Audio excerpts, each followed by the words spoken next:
ನಮಸ್ಕಾರ ಸ್ನೇಹಿತರೆ, ದಿಶರ ಬ್ಲಾಗ್ ಚಾನಲ್ಗೆ ನಿಮ್ಗೆಲ್ರಿಗೂ ಸ್ವಾಗತ. ಸಸ್ಟೈನಬಲ್ ಮಿನಿಮಲಿಸಂ ಜರ್ನಿನಲ್ಲಿ ನಾನು 5 ಅಂಶಗಳನ್ನ ಮುಖ್ಯವಾಗಿ ಅಡ್ರೆಸ್ ಮಾಡ್ತೀನಿ ಅಂತ ಹೇಳಿದೆ. ಮೇನ್ ಆಗಿ food, shelter, cloth, hygiene, skills and hobbies. ಇದರಲ್ಲಿ ಮುಖ್ಯವಾದ್ದು ಮೇನ್ ಆಗಿ ಫಸ್ಟ್ ಫುಡ್. ಇದ್ರ ಬಗ್ಗೆ ನಾವಿವತ್ತು ಸ್ವಲ್ಪ ಗಮನ ಹರಿಸೋಣ. ಈ ಸೀರೀಸ್ ನ ಉದ್ದೇಶ ಇಷ್ಟೇ, ಎಲ್ಲರಲ್ಲೂ ಕೂಡ ಒಂದು ನಮ್ಮ ಅಗತ್ಯಗಳ ಕುರಿತು ಒಂದು ಕ್ಲಾರಿಟಿ ಬರಲಿ ಅನ್ನೋ ಉದ್ದೇಶ. ಯಾವಾಗ ನಮ್ಗೆ ಏನ್ ಬೇಕು ಅನ್ನೋದ್ರ ಬಗ್ಗೆ ಕ್ಲಾರಿಟಿ ಇರುತ್ತೆ ನೋಡಿ, ಸುಮ್ನೆ ಒಂದರಷ್ಟು ಶಾಪಿಂಗ್ ಮಾಡೋದು ತಾನಾಗೆ ವರ್ಡ್ ಆಗುತ್ತೆ. ಮೈಂಡ್ಫುಲ್ ಕನ್ಸ್ಯೂಮರಿಸಮ್ ಇದ್ದಾಗ ಏನ್ ಅಗತ್ಯ ಇದೆಯೋ ಅಷ್ಟು ಮಾತ್ರನೇ ಸಸ್ಟೈನಬಲ್ ಆಗಿ ನಾವು ಬಳಸಿದಾಗ ತಾನಾಗೆ ನಾವು ಪ್ರೊಡ್ಯೂಸ್ ಮಾಡೋ ವೇಸ್ಟ್ ಕೂಡ ರೆಡ್ಯೂಸ್ ಆಗುತ್ತೆ. ವೇಸ್ಟ್ ನಿಜಕ್ಕೂ ಕೂಡ ಹ್ಯಾಂಡಲ್ ಮಾಡೋದು ಒಂದು ಬಿಗ್ಗೆಸ್ಟ್ ಚಾಲೆಂಜ್. ಸಾಧ್ಯ ಆದಷ್ಟು ವೇಸ್ಟ್ ನ ರೆಡ್ಯೂಸ್ ಮಾಡೋದಕ್ಕೆ ರೂಟ್ ಕಾಸ್ ಏನು ಅಂತಂದ್ರೆ ಕನ್ಸ್ಯೂಮರಿಸಮ್. ತುಂಬಾ ಜಾಸ್ತಿ ನಾವು ಪರ್ಚೇಸ್ ಮಾಡ್ತಾ ಹೋಗೋದ್ರ ಬದಲು ಸ್ವಲ್ಪ ಮೈಂಡ್ಫುಲ್ ಆಗಿ ಸಸ್ಟೈನಬಲ್ ಆಗಿ ಪರ್ಚೇಸ್ ಮಾಡಿದ್ರೆ ತಾನಾಗಿ ವೇಸ್ಟ್ ಮ್ಯಾನೇಜ್ಮೆಂಟ್ ಕೂಡ ಈಸಿ ಆಗುತ್ತೆ. ಸೊ ಇವತ್ತು ನಾವು ಮೇನ್ ಆಗಿ ರೂಟ್ ಅನ್ನ ಅಡ್ರೆಸ್ ಮಾಡೋಣ. ಹೋಪ್ಫುಲಿ ಡೇ ಸ್ವಲ್ಪ ವೇಸ್ಟ್ ರೆಡ್ಯೂಸ್ ಮಾಡೋದ್ರ ಕಡೆಗೆ ಎಲ್ಲ ಒಂದ್ ಕಡೆ ಈ ವಿಡಿಯೋ ಹೆಲ್ಪ್ ಆಗ್ಬೋದು ಅನ್ನೋ ಒಂದು ಚಿಕ್ಕ ಹೋಪ್ ನ ಜೊತೆಗೆ ಈ ವಿಡಿಯೋನ ಸ್ಟಾರ್ಟ್ ಮಾಡ್ತಾ ಇದ್ದೀನಿ. ಅಡಿಗೆ ಮನೆಯಲ್ಲಿ ತುಂಬಾ ಜಾಸ್ತಿ ಸಾಮಾನುಗಳಿರುತ್ತೆ.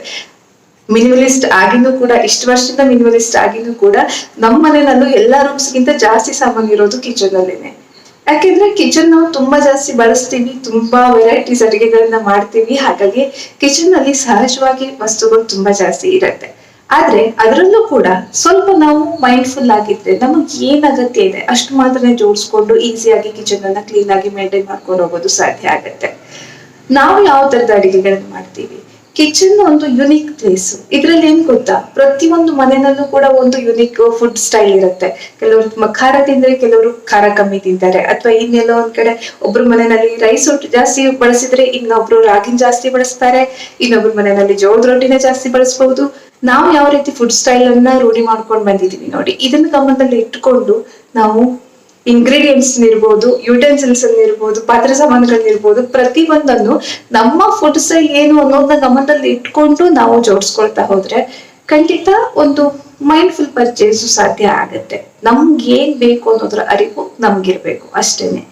ಮೊದಲನೇದಾಗಿ ಫುಡ್ ಸ್ಟೈಲ್. ನಾವು ಯಾವ ರೀತಿ ಫುಡ್ ಸ್ಟೈಲ್ ನಮ್ದು, ಮೇನ್ ಆಗಿ ನಾವು ಮಾಡುವಂತ ಅಡಿಗೆಗಳು, ಇಲ್ಲಿವರೆಗೆ ನಾವು ಮಾಡಿರೋ ಅಡಿಗೆಗಳು ಏನನ್ನ ನಾವು ಜಾಸ್ತಿ ಅಡಿಗೆಗಳು ಮಾಡ್ತೀವಿ, ರಿಪೀಟ್ ಆಗಿ ನಾವು ಮಾಡುವಂತ ಅಡಿಗೆಗಳು ಯಾವ್ದು. ಈಗ ನಮ್ಮ ಮನೆಯಲ್ಲಿ ಒಚ್ಚಾವಗೆ ಪ್ರೆಸ್ ಕೂಡ ಇದೆ. ಯಾಕೆಂದ್ರೆ ಒಚ್ಚಾವಗೆನ ನಾವು ಮಾಡ್ತೀವಿ, ಅಟ್ಲೀಸ್ಟ್ ತಿಂಗಳಿಗೊಮ್ಮೆ ಆದ್ರೂ ಒಚ್ಚಾವಗೆ ನಾವು ಮಾಡ್ತೀವಿ. ಹಾಗಾಗಿ ಒಚ್ಚಾವಗೆ ಪ್ರೆಸ್ ಕೂಡ ಇಟ್ಕೊಂಡಿದೀನಿ. ಅದೇ ನಾನು ಮೈಕ್ರೋವೇವ್ ಓವನ್ ಇಟ್ಕೊಂಡಿಲ್ಲ. ಯಾಕೆ ಅಂತಂದ್ರೆ ಓವನ್ ನಮ್ಗೆ ಯೂಸೇ ಇಲ್ಲ. ನಾನು ಜಾಸ್ತಿ ಏನು ಕೂಡ ಬೇಕರಿ ಐಟಮ್ಸ್ ಗಳನ್ನ ಅಷ್ಟಾಗಿ ಮಾಡಲ್ಲ. ಯಾವಾಗ್ಲೂ ಒಮ್ಮೆ ಬೇಕಂತ ಅನ್ಸ್ದಾಗ ನಾನು ಡಬ್ಬ ತಗೊಂಡೋಗಿ ಹೊರಗಡೆಯಿಂದ ಹಾಕ್ಸ್ಕೊಂಡು ಡಬ್ಬದಲ್ಲಿ ಹಾಕ್ಸ್ಕೊಂಡು ತಗೊಂಡ್ಬಂದು ಎಂಜಾಯ್ ಮಾಡ್ತೀನಿ. ಯಾವ್ದಾದ್ರು ಒಂದು ಬೆಸ್ಟ್ ಚೆನ್ನಾಗಿ ಬೇಕ್ ಮಾಡೋರು ಇರ್ತಾರಲ್ಲ, ಅವ್ರ ಹತ್ರನೇ ಪರ್ಚೇಸ್ ಮಾಡ್ಬಿಡ್ತೀನಿ. ನಾನು ಓವನ್ ಅನ್ನ ಇಟ್ಕೊಂಡು ವರ್ಷದ ಪೂರ್ತಿ ಅದನ್ನ ಮೇಂಟೈನ್ ಮಾಡೋ ಜವಾಬ್ದಾರಿನ ತಗೊಳ್ಳಿಲ್ಲ. ಹಾಗೆ ಇಂಗ್ರೀಡಿಯೆಂಟ್ಸ್ ಇರ್ಬೋದು, ನಮ್ಮ ಅಡಿಗೆ ಏನು ಅನ್ನೋದನ್ನ ಗಮನದಲ್ಲಿ ಇಟ್ಕೊಂಡು, ಒಂದು ನಮ್ಮ ಅಡಿಗೆ ಸ್ಟೈಲ್ ಏನು ಅನ್ನೋದನ್ನ ಗಮನದಲ್ಲಿ ಇಟ್ಕೋಬೇಕು. ಇನ್ನೊಂದು ಮೇನ್ ಆಗಿ ನಾವು ಎಷ್ಟು ಸರಿ ಅಡಿಗೆ ಮಾಡ್ತೀವಿ ಅನ್ನೋದನ್ನ ಗಮನದಲ್ಲಿ ಇಟ್ಕೋಬೇಕು. ಹಾಗೆ ಎಷ್ಟು ಜನರಿಗೆ ನಾವು ಅಡಿಗೆನ ಮಾಡ್ತೀವಿ ಅನ್ನೋದನ್ನು ಕೂಡ ಗಮನದಲ್ಲಿ ಇಟ್ಕೋಬೇಕು. ಫುಡ್ ಸ್ಟೈಲು, ಹಾಗೆ ನಾವು ಇದನ್ನ ಎಷ್ಟು ಸರಿ ಫ್ರೀಕ್ವೆಂಟ್ ಆಗಿ ಮಾಡ್ತೀವ ಏನು ಅನ್ನೋದು, ಅದ್ರ ಜೊತೆಗೆ ಇನ್ನೊಂದು ನಾವು ಎಷ್ಟು ಜನರಿಗೆ ನಮ್ಮ ಮನೆಯಲ್ಲಿ ಅಡಿಗೆ ಮಾಡ್ತೀವಿ ಅಂತ. ಮ್ಯಾಕ್ಸಿಮಮ್ ನಮ್ಮ ಮನೆಯಲ್ಲಿ ನಾನು ಒಂದು 10-12 ಮೆಂಬರ್ಸಿಗೆ ಆಗುವಷ್ಟು ಪಾತ್ರೆ ಸಾಮಾನುಗಳಿರ್ಬೋದು, ಪ್ಲೇಟ್ಸ್ ಇರ್ಬೋದು, ಎಲ್ಲಾನು ಇಟ್ಕೊಂಡಿದೀನಿ. 12 ಜನಕ್ಕಿಂತ ಜಾಸ್ತಿ ಜನ ಬಂದ್ರು ಅಂತ ಅಂದ್ರೆ ಕ್ಯಾಟ್ರಿಂಗ್ ಈಗ ಆರ್ಡರ್ ಮಾಡೋದು, ಅಥವಾ ಹೊರಗಡೆಯಿಂದ ಏನು ಸ್ಟೀಲ್ ಕಟ್ಲರೀಸ್ ರೆಂಟ್ ತಗೊಳ್ಳೋದು, ಆತರ ಹೊರಗಡೆ ಮೇನ್ ಔಟ್ಸೋರ್ಸ್ ಅನ್ನ ನಾವು ಜಾಸ್ತಿ ಡಿಪೆಂಡ್ ಆಗ್ತೀವಿ. 12 ಜನಕ್ಕಿಂತ ಜಾಸ್ತಿ ಎಲ್ಲ ನಾವು ಹೋಸ್ಟ್ ಮಾಡ್ಬೇಕಾಗಿ ಬಂದಾಗ ಡೆಫಿನೆಟ್ಲಿ ನಾನು ಕ್ಯಾಟ್ರಿಂಗ್ ಅನ್ನು ಪ್ರಿಫರ್ ಮಾಡ್ತೀನಿ. ನಮ್ಮ ಮನೆಯಲ್ಲಿ ನಾನೇ ಅಡ್ಗೆ ಮಾಡ್ತೀನಿ ಅಂತ ಹೊರಡಲ್ಲ. ನನ್ನ ಹತ್ರ ಅಷ್ಟೊಂದು ಪಾತ್ರೆ ಸಾಮಾನುಗಳನ್ನ ನಾನು ಜೋಡಿಸ್ಕೊಂಡಿಲ್ಲ. ಎಷ್ಟು ಜನರಿಗೆ ನಾನು ಅಡ್ಗೆ ಮಾಡ್ತೀನಿ ಅನ್ನೋದನ್ನು ಕೂಡ ನಾನು ಗಮನದಲ್ಲಿ ಇಟ್ಕೊಳ್ತೀನಿ. ಹಾಗೆ ಇನ್ನೊಂದು, ನಾವು ಎಷ್ಟು ಫ್ರೀಕ್ವೆನ್ಸಿನಲ್ಲಿ ಆ ವಸ್ತುಗಳನ್ನ ಬಳಸ್ತೀವಿ ಅನ್ನೋದು ಜೋಡಿಸ್ಕೊಡೋವಾಗ್ಲೂ ಅಷ್ಟೇನೆ. ಈಗ ಫಾರ್ ಎಕ್ಸಾಂಪಲ್, ನಾನು ಡೈಲಿ ಯೂಸ್ ಮಾಡೋ ಪಾತ್ರೆ ಸಾಮಾನುಗಳನ್ನ ಜೋಡಿಸ್ಕೊಂಡಿದ್ದೀನಿ. ಹಾಗೆ ಮಿಕ್ಕಿರೋದು ವಾರದಲ್ಲಿ ಒಮ್ಮೆ ಉಪಯೋಗಿಸುವಂತ ಪಾತ್ರೆ ಸಾಮಾನುಗಳನ್ನ ಇಲ್ಲಿ ಕೆಳಗಡೆ ಜೋಡಿಸ್ಕೊಂಡಿದೀನಿ. ಅದೇ ತರ ಯಾವಾಗ್ಲೂ ಒಮ್ಮೆ, ವರ್ಷದಲ್ಲೊಮ್ಮೆ ನನಗ್ ಬೇಕಾಗತ್ತೆ, ವರ್ಷದಲ್ಲೊಮ್ಮೆ ಅಂತಲ್ಲ, ವರ್ಷದಲ್ಲಿ 1 ಸರಿ 2 ಸರಿ ಬೇಕಾಗತ್ತೆ ಅನ್ನುವಂತ ಸಾಮಾನುಗಳನ್ನ ಇಲ್ಲಿ ಮೇಲ್ಗಡೆ ಪೂಜೆಗೆ ಮಾತ್ರ ಬೇಕಾಗುವಂತದ್ದು ಕೆಲವೊಂದಿಷ್ಟು, ಅಥವಾ ಇನ್ನೊಂದು ಎಕ್ಸ್ಟ್ರಾ ಸ್ಟೋರೇಜ್ ಏನಿದೆ ಅದನ್ನ ನಾನು ಯಾವಾಗ್ಲೂ ಒಮ್ಮೆ ಬಳಸೋದನ್ನ ಮೇಲ್ಗಡೆ ಸ್ಟೋರ್ ಮಾಡಿದೀನಿ. ಅವಾಗ ಏನಾಗುತ್ತೆ, ಮೇಂಟೆನೆನ್ಸ್ ಕೂಡ ತುಂಬಾ ಈಸಿ ಆಗತ್ತೆ, ಕ್ಲಾರಿಟಿ ಇರುತ್ತೆ. ಪ್ರತಿದಿನ ನನ್ಗೆ ಇದಿಷ್ಟು ಬೇಕು, ವಾರಕ್ಕೊಮ್ಮೆ ನಾನು ಇದ್ರಲ್ಲಿ ಬಳಸ್ತೀನಿ, ಯಾವಾಗೊಮ್ಮೆ ಬೇಕಾದಾಗ ನಾನು ಮೇಲ್ಗಡೆಯಿಂದ ತಗೊಳ್ತೀನಿ. ಈ ತರ ನಾವ್ ಎಷ್ಟು ಸರಿ ಬಳಸ್ತೀವಿ, ಯಾವ್ದನ್ನ ಬಳಸ್ತೀವಿ ಅನ್ನೋದ್ರ ಒಂದು ಫುಲ್ ಕ್ಲಾರಿಟಿ ಇದ್ದಾಗ, ಐ ಥಿಂಕ್ ಎಷ್ಟೋ ಕಾಲ ಆಗೋಯ್ತು ನಾನು ಕಿಚನ್ನಿಗೆ ಇಂಗ್ರೀಡಿಯೆಂಟ್ಸ್ ಬಿಟ್ಟು ಬೇರೆ ಏನು ಶಾಪಿಂಗೇ ಮಾಡಿಲ್ಲ. ಹಾಳಾದಾಗ ರಿಪ್ಲೇಸ್ ಮಾಡಿದ್ದಿದೆ, ಅದು ಬಿಟ್ರೆ ಮಿಕ್ಕಿರೋದು ಏನು ಕೂಡ ಮಿಕ್ಸರ್ ಹಾಳಾಗಿದ್ದು ತುಂಬಾ ಸರಿ ರಿಪೇರಿ ಮಾಡಿಸಿ ಮತ್ತೆ ಆಮೇಲೆ ಹೊಸ ಮಿಕ್ಸರ್ ತಗೊಂಡಿದೀನಿ. ಅದ್ ಬಿಟ್ರೆ ಮಿಕ್ಕಿದ್ ಯಾವ್ದು ಕೂಡ ಹೊಸದಾಗಿ ಆಡ್ ಮಾಡಿದ್ದು ಅಂತ ಇಲ್ಲ ಅಂತ ಅನ್ಕೋಬಹುದು. ಇನ್ನು ಕೆಲವೊಂದಿಷ್ಟು ಆಯ್ತು ಯುಟೆನ್ಸಿಲ್ಸ್, ನಿಮ್ಮ ಫುಡ್ ಸ್ಟೈಲ್ ಆಯ್ತು, ಎಷ್ಟ್ ಸರಿ ಅಡಿಗೆ ಮಾಡ್ತೀರಾ ಅನ್ನೋದನ್ನ ಗಮನಿಸಿದ್ದಾಯ್ತು, ಎಷ್ಟ್ ಜನರಿಗೆ ಅಡಿಗೆ ಮಾಡ್ತೀರಾ ಅನ್ನೋ ಕ್ಲಾರಿಟಿನೂ ಆಯ್ತು. ನೆಕ್ಸ್ಟ್ ಮಾಡೋ ಅಡಿಗೆ, ಅದ್ರಲ್ಲಿ ಏನು ಇಂಗ್ರೀಡಿಯೆಂಟ್ಸ್ ಮೇನ್ ಆಗಿ, ಅದಕ್ಕೆ ನಾವು ಬಳಸುವಂತ ಪ್ರೊಸೆಸರ್ಸ್ ಏನು ವಸ್ತುಗಳನ್ನ ನಾವು ಉಪಯೋಗಿಸುವಂತ ಯುಟೆನ್ಸಿಲ್ಸ್ ಇರ್ಬೋದು. ಆಮೇಲೆ ಆ ಫುಡ್ ಅನ್ನ ಹಾಳಾಗದೆ ನಾವು ಫುಲ್ ಅದ್ರದ್ದು ಸಸ್ಟೈನಬಲ್ ಆಗ್ಬೇಕಾದ್ರೆ ನಾವು ಅದನ್ನ ಎಂಡ್ ಪಾಯಿಂಟ್ ವರೆಗೂ ಪ್ರಾಪರ್ ಆಗಿ ಮೇಂಟೈನ್ ಮಾಡಿ ಅದನ್ನ ಬಳಸೋದು, ಅದು ಕೂಡ ಅಷ್ಟೇ ಇಂಪಾರ್ಟೆಂಟ್. ಇಂಗ್ರೀಡಿಯೆಂಟ್ಸ್ ಅಂತ ಬಂದ್ರೆ ಸಾಧ್ಯ ಆದಷ್ಟು without packaging, without not much processing, ತುಂಬಾ ಜಾಸ್ತಿ ಅದಕ್ಕೆಲ್ಲ ಪ್ರೋಸೆಸ್ ಮಾಡಿ ತಿಂಗಳಗಟ್ಲೆ 6 ತಿಂಗಳಗಟ್ಲೆ ಹಾಳಾಗ್ದಂಗೆ ಪ್ಯಾಕೇಜ್ ಮಾಡಿ ಇಡೋ ಫುಡ್ ಗಳನ್ನ ನಾವು ತಗೊಳೋದಕ್ಕಿಂತ ಜಾಸ್ತಿ ಬೇಸಿಕ್ ಇಂಗ್ರೀಡಿಯೆಂಟ್ಸ್ ಲೋಕಲಿ ಅವೈಲೇಬಲ್ ಇರೋವಂಥದ್ನ ನಾವು ಕ್ಲಾತ್ ಬ್ಯಾಗ್ ತಗೊಂಡೋಗಿ ತಗೊಂಡ್ಬರೋದಿದೆಯಲ್ಲ, ಅದು ದಿ ಬೆಸ್ಟ್ ಸೊಲ್ಯೂಷನ್ಸ್. ಹತ್ರಲ್ಲಿರೋ ಲೋಕಲ್ ಫಾರ್ಮರ್ಗಳಿಗೂ ಕೂಡ ನಾವು ಸಪೋರ್ಟ್ ಮಾಡ್ದಂಗಾಗತ್ತೆ. ಆರ್ಗ್ಯಾನಿಕ್ ಪ್ರಾಡಕ್ಟ್ಸ್ ಎಲ್ಲಿ ನೀರನ್ನು ಬಳಸ್ತಿದ್ದಾರೆ ಅವರು ಬೆಳೆಯೋದಕ್ಕೆ ಅನ್ನೋದ್ರ ಬಗ್ಗೆ ಕೂಡ ನಮ್ಗೊಂದು ಗಮನ ಇರುತ್ತೆ. ಎಲ್ಲೋ ಒಂದು ಕಡೆ ಅಂದ್ರೆ ಏನ್ ಗೊತ್ತಾ, ಆಹಾರವನ್ನು ನಾವು ತಗೊಳ್ಳುವಾಗ ಆದಷ್ಟು ಆರ್ಗ್ಯಾನಿಕ್ ಕಡೆ ಗಮನ ಹರಿಸ್ಬೇಕು. ಯಾಕೆಂದ್ರೆ ಬೆಳೆಯೋದಕ್ಕೆ ಬಳಸೋ ನೀರು ಕೂಡ ಮ್ಯಾಟರ್ ಆಗತ್ತೆ. ಆ ಭೂಮಿ ಅಥವಾ ಅದಕ್ಕೆ ಬಳಸೋ ರಾಸಾಯನಿಕಗಳಿರ್ಬೋದು, ಅದ್ರ ಮೇಲೆ ಸ್ಪ್ರೇ ಎಲ್ಲ ಮಾಡಿರ್ತಾರಲ್ಲ, ಹಾಳಾಗ್ಬಾರ್ದು, ಹುಳ ತಿನ್ಬಾರ್ದು, ಇನ್ಸೆಕ್ಟ್ಸ್ ಗಳಿಂದ ಅದನ್ನ ಪ್ರೊಟೆಕ್ಟ್ ಮಾಡೋದಕ್ಕೆ, ಇವೆಲ್ಲಾನು ಕೂಡ ಫುಡ್ನ ಜೊತೆಗೆ ನಾವು ಕನ್ಸ್ಯೂಮ್ ಮಾಡ್ತಾ ಇರ್ತೀವಿ. ಫುಡ್ ನಾವು ಹೊಟ್ಟೆ ಒಳಗಡೆ ಹಾಕುವಂಥದ್ದು, ಇದ್ರ ಬಗ್ಗೆ ನಾವು ತುಂಬಾನೇ ಮೈಂಡ್ಫುಲ್ ಆಗಿರ್ಬೇಕಾಗತ್ತೆ. ದೇಹನೇ ಇರ್ಬೋದು, ಒಂದ್ ಮನೇಲಿ ಇರ್ಬೋದು, ಒಂದು ಟೆಂಪಲ್ ತರ ಮೇಂಟೈನ್ ಮಾಡ್ಬೇಕು ಅಂತೀವಿ ನಾವು. ಆ ತರ ಅಂದ್ರೆ ನೀವ್ ಏನ್ ಒಳಗಡೆ ಹಾಕ್ತಿವಿ ಅನ್ನೋದು ಆದಷ್ಟು ಪ್ಯೂರ್ ಆಗಿರ್ಬೇಕು. ಸಾಧ್ಯ ಆದಷ್ಟು ಒಂದು ಪ್ಯೂರೆಸ್ಟ್ ಫಾರ್ಮ್ ಅಲ್ಲಿ ನಾವು ಕನ್ಸ್ಯೂಮ್ ಮಾಡ್ಬೇಕು ಫುಡ್ ಅನ್ನ. ಹಾಗಾಗಿ ಆದಷ್ಟು ಆರ್ಗ್ಯಾನಿಕ್ ಫುಡ್ಗಳ ಕಡೆ ಗಮನ ಹರಿಸಿ. ನಾನು ಮ್ಯಾಕ್ಸಿಮಮ್ ಎಲ್ಲ ಇಂಗ್ರೀಡಿಯೆಂಟ್ಸ್ ಗಳನ್ನು ಕೂಡ ಸಾಧ್ಯ ಆದಷ್ಟು ಬೇಸಿಕ್ ಫಾರ್ಮಲ್ ತರೋದನ್ನ ಪ್ರಿಫರ್ ಮಾಡ್ತೀನಿ. ಆದಷ್ಟು ಬೇಸಿಕ್ ಫಾರ್ಮಲ್ ತರ್ತೀನಿ. ಅದಾದ್ಮೇಲೆ ಪೌಡರ್ಗಳು ಇವೆಲ್ಲ ನಾನೇ ಮಾಡ್ಕೋತೀನಿ, ಸಾಂಬಾರ್ ಪೌಡರ್, ಮಸಾಲೆ ಪೌಡರ್ ಇವೆಲ್ಲ. ಆಕ್ಚುಲಿ ನಾನು ಕುಕಿಂಗ್ ಅಲ್ಲಿ ತುಂಬಾ ಇಂಟ್ರೆಸ್ಟೆಡ್ ಅಂತ ಅಲ್ಲ, ಆದ್ರೆ ಕುಕಿಂಗ್ ಚಾನಲ್ ಇದೆ ನಿಜ, ಆದ್ರೆ ಕುಕಿಂಗ್ ಅಲ್ಲಿ ನಾನು ತುಂಬಾ ಇಂಟ್ರೆಸ್ಟೆಡ್ ಖಂಡಿತವಾಗಿ ಕೂಡ ಅಲ್ಲ. ಇದನ್ನ ಸಸ್ಟೈನಬಿಲಿಟಿನಲ್ಲಿ ನಾನು ತುಂಬಾ ಜಾಸ್ತಿ ಇಂಟ್ರೆಸ್ಟೆಡ್ ಇದ್ದೀನಿ. ಹಾಗಾಗಿ ನಾನು ಸಸ್ಟೈನಬಿಲಿಟಿನಲ್ಲಿ ಇಂಟ್ರೆಸ್ಟ್ ಇರೋದಕ್ಕೆ ವಿದೌಟ್ ಪ್ಯಾಕೇಜಿಂಗ್ ಹೊರಗಡೆಯಿಂದ ತರೋದು ಕಷ್ಟ ಆಗುತ್ತೆ. ಅದ್ರ ಬದಲು ನಮ್ಮ ಮನೆಯಲ್ಲಿ ಪರ್ಸನಲೈಸ್ಡ್ ಟಚ್ ಅಲ್ಲಿ ನಾವು ಮಾಡ್ಕೋಬಹುದು ಅನ್ನೋದಕ್ಕೆ ನಾನು ಸಾಂಬಾರ್ ಪೌಡ್ರು, ರಸಂ ಪೌಡ್ರು, ಮಿಕ್ಕಿರೋ ಪೌಡರ್ಗಳು, ಬಿಸಿಬೇಳೆಬಾತ್ ಪೌಡ್ರು, ವಾಂಗಿಬಾತ್ ಪೌಡ್ರು ಎಲ್ಲಾನು ನಾನೇ ಮಾಡ್ಕೊಳ್ತೀನಿ ಮನೆಯಲ್ಲಿ. ಖಂಡಿತವಾಗ್ಲೂ ಕೂಡ ಸ್ವಲ್ಪ ಎಕ್ಸ್ಟ್ರಾ ಎಫರ್ಟ್ ಹಿಡಿಯುತ್ತೆ. Anything worth living take some effort. ಸ್ವಲ್ಪನೂ ನಾವು ಎಫರ್ಟ್ ಹಾಕಲ್ಲ ಅಂತ ಅಂದ್ರೆ ಕ್ವಾಲಿಟಿ ಲಿವಿಂಗ್ ಸಾಧ್ಯ ಆಗಲ್ಲ. ಸ್ವಲ್ಪ ಎಫರ್ಟ್ ನಾವು ಹಾಕ್ಬೇಕಾಗತ್ತೆ. ಒಮ್ಮೆ ಮಾಡ್ಕೊಂಡ್ರೆ ಒಂದ್ ತಿಂಗಳಿಗೆ ಆರಾಮ್ಸೆ ಸಾಕಾಗುತ್ತೆ. ಸೊ ಈಸಿಯಾಗಿ ಮ್ಯಾನೇಜ್ ಮಾಡ್ಕೋಬಹುದು, ಏನು ಕೂಡ ತುಂಬಾ ಕಷ್ಟ ಅನ್ನೋ ಹಂಗಿಲ್ಲ. ಆದಷ್ಟು ಇಂಗ್ರೀಡಿಯೆಂಟ್ಸ್ ಗಳನ್ನ ಒಂದು ಬೇಸಿಕ್ ಫಾರ್ಮ್ ಅಲ್ಲಿ ನಾವು ತಗೊಳ್ಳೋದನ್ನ ಅಭ್ಯಾಸ ಮಾಡ್ಕೊಂಡ್ರೆ ಆದಷ್ಟು ಆರ್ಗ್ಯಾನಿಕ್ ಇಂಗ್ರೀಡಿಯೆಂಟ್ಸ್ ಗಳು ಏನ್ ಬೇಕೋ ಅಷ್ಟೇ ಇಂಗ್ರೀಡಿಯೆಂಟ್ಸ್ ಗಳು, ನೀವು ಏನ್ ಅಡುಗೆ ಮಾಡ್ತೀರಾ ಅನ್ನೋ ಕ್ಲಾರಿಟಿ ನಿಮ್ಗಿದ್ರೆ ಅದಕ್ಕೆ ಬೇಕಾದ ಇಂಗ್ರೀಡಿಯೆಂಟ್ಸ್ ಮಾತ್ರ ತರೋದು. ಮನೆಯಲ್ಲಿ ಎಲ್ಲಾ ಇಂಗ್ರೀಡಿಯೆಂಟ್ಸ್ ತಂದು ತುಂಬಿಸ್ಬೇಕಾದ ಅಗತ್ಯ ಇಲ್ಲ, ಎಲ್ಲಾ ಬೆಸ್ಟ್ ಕ್ರಾಕರೀಸ್ ನ ತಂದು ತುಂಬಿಸ್ಬೇಕಾದ ಅಗತ್ಯ ಇಲ್ಲ. ನಮ್ಗೇನ್ ಅಗತ್ಯ ಇದೆ ನೋಡಿ ಅಷ್ಟೇನೆ ತಗೊಂಡ್ಬಂದು ಇಟ್ಕೊಂಡ್ರೆ ಸಾಕು. ಇನ್ ಮಿಕ್ಕಿರೋದನ್ನೆಲ್ಲಾನು ನಾನು ಕೊಟ್ಟಿದ್ದೀನಿ. ಇವನ್ ಸ್ಟೀಲ್ ಪಾತ್ರೆ ಸಾಮಾನುಗಳನ್ನು ಕೂಡ ನಾನು ಎಷ್ಟೊಂದು ಪಾತ್ರೆ ಸಾಮಾನುಗಳನ್ನ ಅಗತ್ಯ ಇರೋರ್ಗೆ ಕೊಟ್ಟಿದ್ದೀನಿ. ಸ್ಟಾರ್ಟಿಂಗ್ ಡೇಸ್ ಅಲ್ಲಿ ಡಿಕ್ಲಟರಿಂಗ್ ಎಷ್ಟು ಸರಿ ಮಾಡಿದೀನಿ ಅಂತ ಇಲ್ಲ, ಆದ್ರೆ ಆ ವಸ್ತುಗಳು ನಾನು ಅಗತ್ಯ ಇರೋರ್ನ ಹುಡುಕಿ ಕೊಟ್ಟಿದ್ದೀನಿ. ಅದು ಕೂಡ ಅಷ್ಟೇ ಇಂಪಾರ್ಟೆಂಟ್. ನೆಕ್ಸ್ಟ್ ಇನ್ನು ಇಂಗ್ರೀಡಿಯೆಂಟ್ಸ್ ಆಯ್ತು, ಅದಾದ್ಮೇಲೆ ಪ್ರೊಸೆಸರು. ನೀವ್ ಏನ್ ಪ್ರೊಸೆಸ್ ಮಾಡ್ತೀರಾ, ಮಿಕ್ಸರು, ಎಕ್ಸ್ಟ್ರಾ ಏನ್ ಟೂಲ್ಸ್ ನೀವು ಯೂಸ್ ಮಾಡ್ತೀರಲ್ಲ, ನಾನ್ ಯೂಶಲಿ ಮಿಕ್ಸರ್ ಅಲ್ಲೇ ನಂದು ಮ್ಯಾಕ್ಸಿಮಮ್ ಕೆಲ್ಸಗಳಾಗತ್ತೆ. ಹಾಗಾಗಿ ನಾನು ಗ್ರೈಂಡರ್ ಇಟ್ಕೊಂಡೇ ಇಲ್ಲ. ಇಲ್ಲ ನೀವು ತುಂಬಾ ಜಾಸ್ತಿ ನಿಮ್ ಗ್ರೈಂಡರ್ನ ಅಗತ್ಯ ಇದೆ ಬಳಸ್ತೀರಾ ಅನ್ನೋ ಹಾಗಿದ್ರೆ ನೀವು ಪರ್ಚೇಸ್ ಮಾಡಿ. ಏನ್ ನಮ್ಮ ಅಗತ್ಯ ಇದೆ, ಮನೆಯನ್ನು ಮಾತ್ರಕ್ಕೆ ಅವೆಲ್ಲಾನು ಇರ್ಬೇಕು ಅಂತ ಇಲ್ಲ. ನಮಗ್ ಏನ್ ಅಗತ್ಯ ಇದೆ ಅಷ್ಟಿದ್ರೆ ಖಂಡಿತವಾಗಿ ಕೂಡ ಸಾಕು. ನಾನ್ ಮಿಕ್ಸರ್ ಎಲ್ಲ ಆರಾಮ್ಸೆ ಮ್ಯಾನೇಜ್ ಮಾಡ್ಕೊಳ್ತೀನಿ. ಹಾಗಾಗಿ ನಾನು ಗ್ರೈಂಡರ್ ಕೂಡ ಪರ್ಚೇಸ್ ಮಾಡಿಲ್ಲ, ಮೈಕ್ರೋವೇವ್ ಓವನ್ ಇಲ್ಲ. ಏನ್ ಬೇಸಿಕ್ ಏನಿದೆ ನೋಡಿ ಕಿಚನ್, ಇಷ್ಟರಲ್ಲೇ ನಾನು ಈಸಿಯಾಗಿ ನನ್ನ ಮನೆಗೆ ಬೇಕಾದ ಹೆಲ್ದಿ ಫುಡ್ ಅನ್ನ ಪ್ರಿಪೇರ್ ಮಾಡೋದು ಸಾಧ್ಯ ಆಗತ್ತೆ. ಇಂಗ್ರೀಡಿಯೆಂಟ್ಸ್ ಆಯ್ತು, ಯುಟೆನ್ಸಿಲ್ಸ್ ನ ಅವೇರ್ನೆಸ್ ಆಯ್ತು. ಜೋಡಿಸ್ಕೊಳ್ಳುವಾಗ್ಲೂ ಅಷ್ಟೇ ದಿನದೊಂದು ಕಡೆ ಅಥವಾ ವಾರಕ್ಕೊಮ್ಮೆ ಆತರ ಜೋಡಿಸ್ಕೊಂಡಾಗ ಏನಿದ್ರು ಕೂಡ ದಿನದ ಮಾತ್ರ ಆಚೀಚೆ ಆಗ್ತಿರತ್ತೆ. ವಾರಕ್ಕೊಮ್ಮೆ ತಿಂಗಳಿಗೊಮ್ಮೆ ಬಳಸುವಂತದ್ದು ಅದ್ರ ಪಾಡಿಗೆ ಹಾಗೆ ಇರುತ್ತೆ. ಮತ್ತೆ ಮತ್ತೆ ಆರ್ಗನೈಸ್ ಮಾಡೋ ಕೆಲಸನೂ ಇರಲ್ಲ. ಕಿಚನ್ ಹ್ಯಾಂಡ್ಲಿಂಗ್ ಈಸಿ ಆಗುತ್ತೆ ಆಗ. ಕಿಚನ್ ಮತ್ ಜೋಡಿಸ್ತಾ ಇರೋದು ಕಷ್ಟ. ಸೊ ಒಮ್ಮೆ ಜೋಡಿಸಿದ್ನ ಹೆಂಗಿರ್ಬೇಕು ಅಂತಂದ್ರೆ ಮತ್ತೆ ಜೋಡಿಸೋ ಕೆಲಸ ಇರಬಾರ್ದು.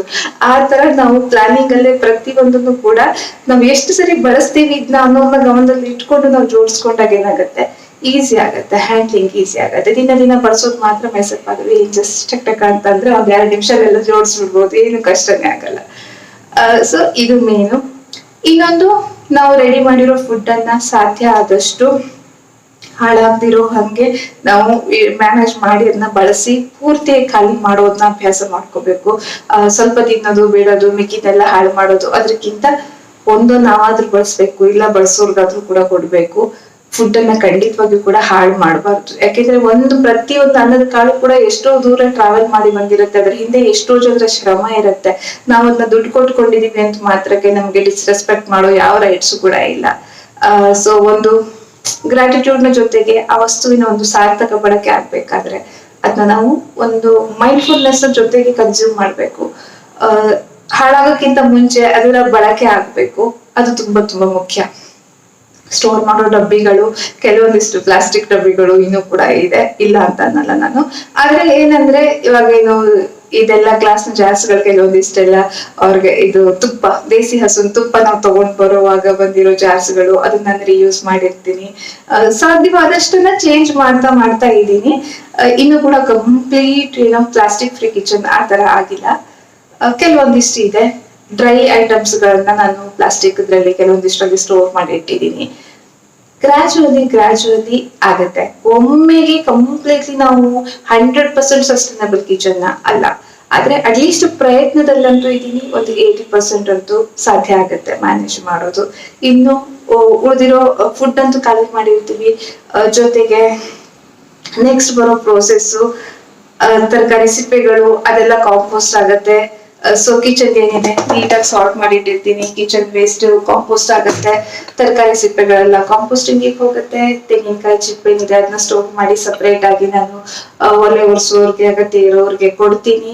ಅದನ್ನು ಕೂಡ ಆಗತ್ತೆ. ಹಾಲಿನ ಕವರ್ನ ಯೂಶಲಿ ಫುಲ್ ಓಪನ್ ಮಾಡಿಬಿಟ್ರೆ ಈ ತರ ಫುಲ್ ಹಾಲನ್ನ ಪಾತ್ರೆಗೆ ಹಾಕಿ ಆದ್ಮೇಲೆ ಜಸ್ಟ್ ಫುಲ್ ಓಪನ್ ಮಾಡಿ ಆಮೇಲೆ ಜಸ್ಟ್ ಇದನ್ನ ವಾಶ್ ಮಾಡ್ತೀನಿ ಅಷ್ಟೇನೆ. ಜಸ್ಟ್ ಕ್ಲೀನ್ ಆಗಿ ಇದನ್ನ ರಿನ್ಸ್ ಮಾಡೋದು. ರಿನ್ಸ್ ಮಾಡಿದಾಗ ಒದ್ದೆ ಆಗತ್ತಲ್ಲ, ಈ ಕವರ್ ಒದ್ದೆ ಆದಾಗ ಇದು ಟೈಲ್ಸ್ ಗೋಡೆಗೆ ನೀವು ಪೇಂಟಿಂಗ್ ಅಂಟಿಸ್ಬೇಡಿ. ಪೇಂಟಿಂಗ್ ಅಂಟಿಸ್ರೆ ಪೇಂಟ್ ಕಿತ್ಕೊಂಡು ಬರ್ಬೋದು. ಜಸ್ಟ್ ಈ ಕವರ್ನ ಹಿಂಗಂದು ಒದ್ದೆ ಇರೋತ್ತಿಗೆ ಟೈಲ್ಸ್ಗೆ ಜಸ್ಟ್ ಹಿಂಗಂದ್ಬಿಟ್ರೆ ಅಂಟ್ಕೊಳ್ಳುತ್ತೆ.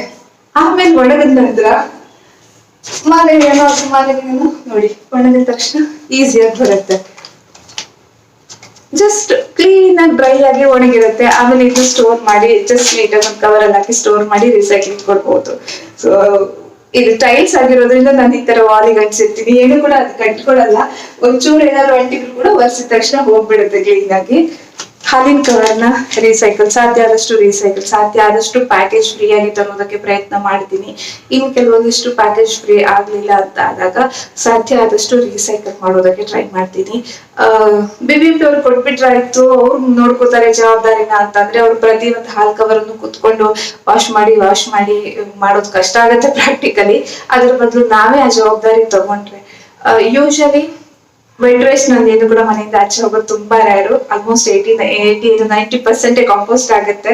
ಇನ್ನು ಈ ತರದೆಲ್ಲ ರೀಸೈಕಲ್ ಆಗುತ್ತೆ. ಹಾಗೆ ವಿತೌಟ್ ಪ್ಯಾಕೇಜಿಂಗ್ ತರೋದನ್ನು ಕೂಡ ಟ್ರೈ ಮಾಡಿದೀನಿ ಕೆಲವೊಂದಿಷ್ಟು ವರ್ಷಗಳು. ಬಟ್ ಇವಾಗ ರೀಸೆಂಟ್ಲಿ ಅದು ವರ್ಕ್ ಆಗ್ಲಿಲ್ಲ. ಹಾಗಾಗಿ ನಾನು ಮತ್ತೆ ವಾಪಸ್ ಪ್ಯಾಕೆಟ್ ಹಾಲಿಗೆ ಸ್ವಿಚ್ ಆಗಿದ್ದೀನಿ. ಕೆಲವು ಕಂಪನಿಯವರು ಆಕ್ಚುಲಿ ಪ್ಯಾಕೆಟ್ ಅನ್ನು ಕೂಡ ಅವ್ರ ಪ್ಯಾಕೆಟ್ ಅನ್ನು ಅವರು ವಾಪಸ್ ತಗೋತಾರೆ. ನಾನು ಇದನ್ನ ತಗೊಳ್ತಿರೋದ್ರಿಂದ ಸೊ ನಾನೇ ವಾಶ್ ಮಾಡಿ ಡ್ರೈ ಮಾಡಿ ರೀಸೈಕಲ್ ಮಾಡಿ ಕೊಡ್ತೀನಿ. ಇನ್ನು ಮಿಕ್ಕಿರೋದು ಏನಿದ್ರು ಕೂಡ ವೇಸ್ಟ್ ಡ್ರೈ ವೇಸ್ಟ್ ಅನ್ನ ನೀವು ವಿದೌಟ್ ಪ್ಯಾಕೇಜಿಂಗ್ ಎಲ್ಲಾನು ಕೂಡ ಲೂಸ್ ಇಂಗ್ರೀಡಿಯೆಂಟ್ಸ್ ನ ತರೋದನ್ನ ಅಭ್ಯಾಸ ಮಾಡ್ಕೊಂಡಾಗ ಏನಾಗುತ್ತೆ, ತಾನಾಗೆ ಪ್ಯಾಕೇಜ್ ಫ್ರೀ ಆಗಿ ನಾವು ತರ್ತೀವಿ. ಏನ್ ಬೇಕೋ ಅದನ್ನ ಮಾತ್ರ ತರೋದು. ಇವಾಗ ಹೋಟೆಲಿಗೆ ಹೋಗಿ ಪಾರ್ಸಲ್ ತರೋದೇ ಇಲ್ಲ ಅಂತೆಲ್ಲ ಯಾವಾಗ್ಲೂ ಒಮ್ಮೆ ಅಡಿಗೆ ಮಾಡಕ್ ಆಗ್ತಿರೋವಾಗ ನಾವ್ ತರೋದಿದೆ. ಆದ್ರೆ ಡಬ್ಬ ತಗೊಂಡು ಹೋಗ್ತೀನಿ, ಹಾಕ್ಸ್ಕೊಂಡ್ ಬರ್ತೀನಿ ಅದ್ರಲ್ಲಿ. ಇನ್ ಮಿಕ್ಕಿರೋ ಇಂಗ್ರೀಡಿಯೆಂಟ್ಸ್ ಎಲ್ಲ ಚಿಕ್ಕ ಚೀಲ ನಿಮ್ಗೆ ಗೊತ್ತಲ್ಲ, ನನ್ ಚೀಲ ಎಲ್ಲ ನಿಮ್ಗೆ ಗೊತ್ತೇ ಇದೆ. ಸೊ ಈ ತರದೆಲ್ಲ ಬ್ಯಾಗ್ಸ್ ಗಳಲ್ಲಿ ಪ್ರತಿಯೊಂದು ಇಂಗ್ರೀಡಿಯೆಂಟ್ಸ್ ಅನ್ನು ಕೂಡ ಈ ತರದ ಬ್ಯಾಗ್ಸ್ ಗಳಲ್ಲಿ ನಾನು ತಗೊಂಡ್ ಬರೋದು. ಧನಿಯಾದಿಂದ ಹಿಡಿದು ಇದರಿಂದ ಚಿಲ್ಲಿಯಿಂದ ಹಿಡಿದು ಪ್ರತಿಯೊಂದನ್ನು ಕೂಡ ನಾನು ಡಬ್ಬ ತಗೊಂಡೋಗಿ ಹಾಕ್ಸ್ಕೊಂಡ್ ಬರ್ತೀನಿ, ಇಲ್ಲ ಈ ತರ ಚೀಲ ತಗೊಂಡೋಗಿ ಹಾಕ್ಸ್ಕೊಂಡ್ ಬರ್ತೀನಿ. ಆದಷ್ಟು ಲೂಸ್ ಪ್ರಾಡಕ್ಟ್ಸ್ ಗಳನ್ನೇ ತಗೊಂಡ್ ಬರೋದ್ರಿಂದ ಆದಷ್ಟು ಪ್ಯಾಕೇಜ್ ಬರಲ್ಲ.